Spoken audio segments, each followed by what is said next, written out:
तो बच्चों ये जो क्वेश्चन आपका डायनामिक्स का बेटा जेईई मेंस में है, तो इस तरह के आजकल बहुत क्वेश्चन रिपीट हो रहे हैं। तो इसका एक बार आप लोग लॉजिक समझ लीजिए ताकि आपका ये क्वेश्चन कभी भी गलत ना हो। ठीक है, क्वेश्चन क्या पूछता है कि आपको एक रिएक्शन गिवन कर देगा कि किस कंडीशन पे हमारी रिएक्शन स्पॉन्टेनियस होने वाली है। ठीक है ना।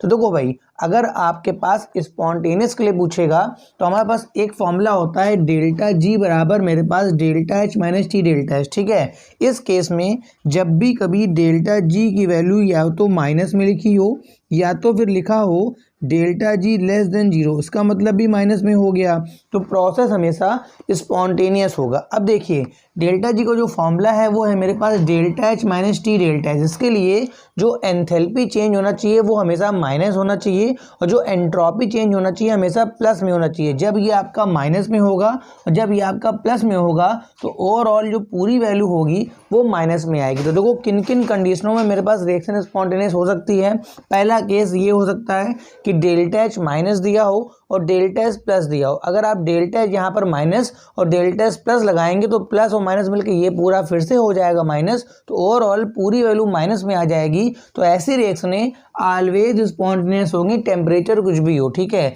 अच्छा, सेकंड केस देखिए क्या है, अगर डेल्टा एच प्लस में हो जाए मतलब पहला टर्म प्लस का हो गया और एंट्रोपी चेंज माइनस का हो जाए, ये माइनस और ये माइनस मिलकर ये भी प्लस हो जाएगा, यानी ओवरऑल जो डेल्टा जी की वैल्यू पूरी प्लस में आ जाएगी। इसका मतलब ये हो गया ये प्रोसेस कभी भी स्पॉन्टेनियस नहीं हो पाएगा, मतलब ऑलवेज होगा नॉन स्पॉन्टेनियस। अब देखो यहाँ पे दो केस बचते हैं जिनमें टेम्परेचर डोमिनेट कर जाता है। जैसे मान लो डेल्टा एच माइनस में है, ये तो चलो अच्छी बात है कि माइनस में है, मगर डेल्टा एस भी आपका माइनस में हो गया। जब ये माइनस में हो गया तो ये माइनस मिलकर ये हो गया प्लस और ये हो गया प्लस, मतलब ये आपका हो गया सिर्फ मिला के ये माइनस और ये प्लस। तो एक टर्म कभी भी माइनस में हो और एक टर्म आपके पास कभी भी आपका प्लस में हो। ठीक है ना। तो इस केस में टेम्परेचर डोमिनेट करता है। बताइए अगर पहला टर्म माइनस में है और बाद वाला प्लस में है तो मैं बाद वाले को छोटा रखना पड़ेगा। तो इस केस में टेम्परेचर जब आपका डाउन होगा तो कहीं जाके रिएक्शन स्पॉन्टेनियस हो पाएगी, मतलब होगी स्पॉन्टेनियस एट लो टेम्परेचर।